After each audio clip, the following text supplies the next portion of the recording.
Hi hello എല്ലാവരും സുഖമായിരിക്കുന്നു. അപ്പോൾ ഇന്നത്തെ നമ്മുടെ വീഡിയോ കൂൺ റെസിപ്പിയാണ് കേട്ടോ. കൂൺ തോരൻ വെക്കാനുള്ള പ്ലാനാണ്. അപ്പം ഞാൻ കുറച്ച് കൂൺ വാങ്ങിയിട്ടുണ്ടായിരുന്നു. നമുക്കിതൊന്ന് തോരൻ വെക്കാം, എങ്ങനെയാണെന്ന് നോക്കാം കേട്ടോ. പൊതുവേ കൂൺ എല്ലാവരും ചെയ്യുക മസാലയൊക്കെ ഇട്ട് റോസ്റ്റ് പരുവത്തിൽ എടുക്കല്ലേ പതിവ്. അതും നല്ല ടേസ്റ്റാണ്.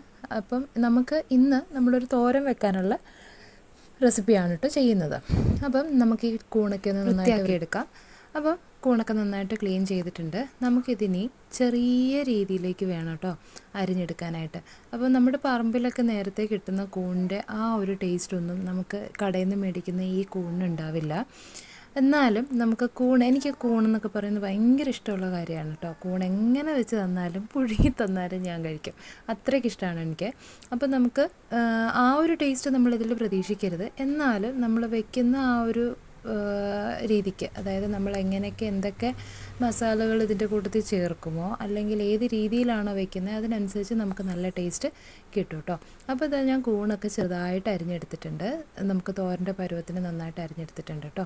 അപ്പം ഇതിനകത്ത് വെള്ളമയം ഉണ്ട്. അപ്പോൾ നമ്മളിത് വേവിക്കുന്ന സമയത്ത് എക്സ്ട്രാ വെള്ളമൊന്നും ചേർക്കണ്ട. അപ്പോൾ ഈ തോരനായിട്ട് ഞാനിവിടെ ഒരു 2-3 തണ്ട് കറിവേപ്പില, ഒരു 6-5 അല്ലി വെളുത്തുള്ളി ചതച്ചത്, 2-3 പച്ചമുളക്, ഒരു മീഡിയം സൈസ് സവോള ചെറുതായിട്ട് അരിഞ്ഞത്, ഒരു 1/4 കപ്പ് തേങ്ങ ചിരകിയത്. അപ്പോൾ ഇത്രയാണ് നമുക്ക് ഈ ഒരു കൂൺ തോരൻ വെക്കാനായിട്ട് വേണ്ടുന്നത്. കുഞ്ഞിൻ്റെ സൗണ്ട് ബാക്ക്ഗ്രൗണ്ടിൽ നിങ്ങൾക്ക് കേൾക്കുന്നുണ്ട്, അതൊന്ന് ക്ഷമിക്കണം കേട്ടോ. വോയിസ് ഓവർ ചെയ്ത സമയത്ത് അവനോട് നല്ല കളി നടക്കുകയാണ്, അതുകൊണ്ടാണ്. ഓക്കെ, അപ്പം സ്റ്റൗവിൽ പാൻ വെച്ചു, എണ്ണ ഒഴിച്ചു. എണ്ണ ചൂടായതിന് ശേഷം ഞാൻ കടുക് ചേർത്തിട്ടുണ്ട്. കടുക് പൊട്ടിയതിന് ശേഷം നമുക്ക് ഒരു 1/2 ടേബിൾ സ്പൂൺ പെരുംജീരകം ഞാൻ ചേർക്കുന്നുണ്ട്. ഒരു ഫ്ലേവറിന് വേണ്ടിയിട്ടാണ് പെരുംജീരകം ചേർക്കുന്നത്. ഒരു 1/2 ടേബിൾ സ്പൂൺ മാത്രം മതി കേട്ടോ. അപ്പോൾ നിങ്ങൾ എടുത്തിരിക്കുന്ന കൂണിൻ്റെ അളവിനനുസരിച്ച് നിങ്ങൾക്ക് ഇതിൻ്റെയൊക്കെ അളവിന് വ്യത്യാസം വരുത്താം. ഓക്കെ, അപ്പം പെരുംജീരകം ഒന്ന് കരിയരുത്, ചെറുതായിട്ടൊന്ന് മൂത്ത് വരുമ്പോഴത്തേക്കും, ഒന്ന് പൊട്ടി വരുമ്പോഴത്തേക്കും നമുക്ക് ചതച്ച് വെച്ചിരിക്കുന്ന ചെറുള്ളി, വെളുത്തുള്ളി, പച്ചമുളക്, പിന്നെ കറിവേപ്പില, ഇത് ഇത്രയും കൂടെ ചേർത്തിട്ട് നന്നായിട്ടൊന്ന് വഴറ്റി കൊടുക്കാം. അതായത് മൂത്ത് പോകുമൊന്നും വേണ്ട, ജസ്റ്റ് അതിൻ്റെ പച്ചമണം ഒന്ന് മാറുന്നിടം വരെ ഒന്ന് ഇളക്കി കൊടുക്കാം. അപ്പോൾ ആ ഒരു പച്ചമണമൊക്കെ മാറിക്കഴിയുമ്പോഴത്തേക്കും നമ്മൾ അരിഞ്ഞു വെച്ചിരിക്കുന്ന സവോളയും കൂടെ ഇതിൻ്റെ കൂട്ടത്തിൽ ചേർക്കാം. സവോളയും അതുപോലെ തന്നെ ഒത്തിരി കുഴഞ്ഞു പോകേണ്ട ആവശ്യമില്ല. ആ ഒരു സവോളയ്ക്ക് ഒരു ക്രിസ്പിനെസ് ഉണ്ടാവുമല്ലോ, അതൊന്ന് മാറി ഒന്ന് സോഫ്റ്റ് ആയാൽ മാത്രം മതി കേട്ടോ. അപ്പോൾ നന്നായിട്ട് നമുക്കിതൊന്ന് മിക്സ് ചെയ്ത് കൊടുക്കാം. അപ്പം സവോള വേഗം ഒന്ന് വഴന്ന് വരാനായിട്ട്, ഒന്ന് സോഫ്റ്റായി വരാനായിട്ട് കുറച്ച് ഉപ്പും കൂടെ ചേർക്കുന്നുണ്ട്. അപ്പോൾ ഉപ്പും കൂടെ ചേർത്തിട്ട് നമുക്ക് നന്നായിട്ടൊന്ന് വഴറ്റി കൊടുക്കാം. നന്നായിട്ടൊന്ന് വഴന്ന് വന്നു കഴിയുമ്പോഴത്തേക്ക് നമുക്ക് ബാക്കിയുള്ള ഇൻഗ്രീഡിയൻസും കൂടെ ചേർക്കാം. ഇതിനകത്ത് അധികം മസാലയൊന്നും ചേർക്കുന്നില്ല.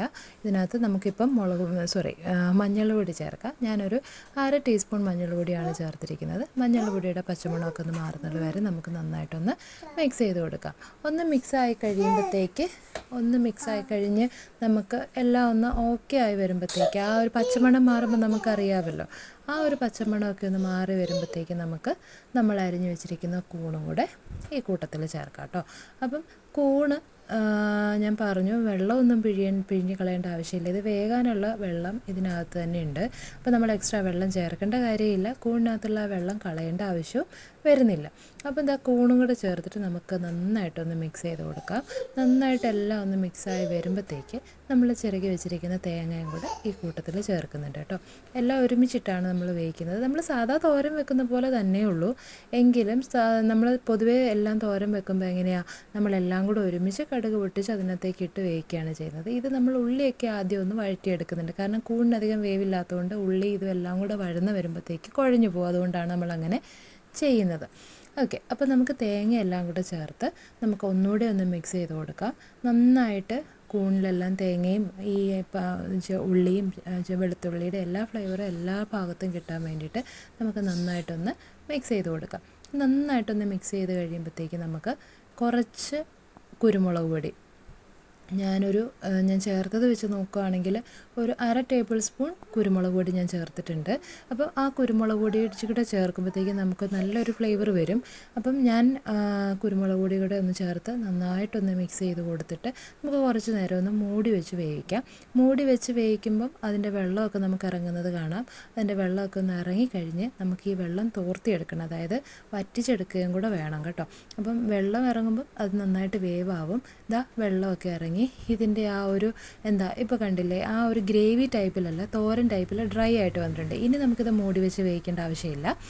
കൂണൊക്കെ അത്യാവശ്യം വെന്ത് കിട്ടിയിട്ടുണ്ട്. ഇനി ആ വെള്ളം ഒന്ന് തോർന്ന് കിട്ടിയാൽ മതി. നമുക്കിത് നന്നായിട്ടൊന്ന് മിക്സ് ചെയ്ത് കൊടുക്കാം. എന്നിട്ട് ഞാൻ ഇതിലേക്ക് ഒരു ഫ്ലേവറിന് വേണ്ടിയിട്ട്, അതായത് നമുക്ക് ഈ കൂൺ പൊതുവേ നമ്മൾ മസാലകൾ ചേർക്കുമ്പോഴാണ് ഒന്നുകൂടെ രുചി വരുന്നത്. അപ്പോൾ അതിന് വേണ്ടിയിട്ട് മാത്രം നിങ്ങളുടെ കയ്യിൽ ഗരം മസാല ഉണ്ടെങ്കിൽ ഗരം മസാല ചേർത്താൽ മതി. ചിക്കൻ മസാല ചേർക്കേണ്ട കാര്യമില്ല. എൻ്റെ കയ്യിൽ ഗരം മസാല ഇരിപ്പുണ്ടായിരുന്നില്ല, അതുകൊണ്ട് ഞാനൊരു 1/2 ടേബിൾ സ്പൂൺ ചിക്കൻ മസാലയും കൂടെ ചേർത്തിട്ടുണ്ട് കേട്ടോ. ഒത്തിരി അല്ല, ആ ഒരു മഞ്ഞ കളർ മാറാനും പാടില്ല, എന്നാൽ ഈ ഒരു മസാലയുടെ ഫ്ലേവർ വരികയും വേണം. അപ്പം ഞാൻ ചിക്കൻ മസാലയാണ് ഇവിടെ ചേർത്തിരിക്കുന്നത്. ഗരം മസാല ഉള്ളവർക്ക് അതും ചേർക്കാം കേട്ടോ. അപ്പോൾ ഇത്രയേ ഉള്ളൂ വീഡിയോ. നിങ്ങളൊന്ന് ട്രൈ ചെയ്ത് നോക്കുക, ലൈക്ക് ചെയ്യുക, സബ്സ്ക്രൈബ്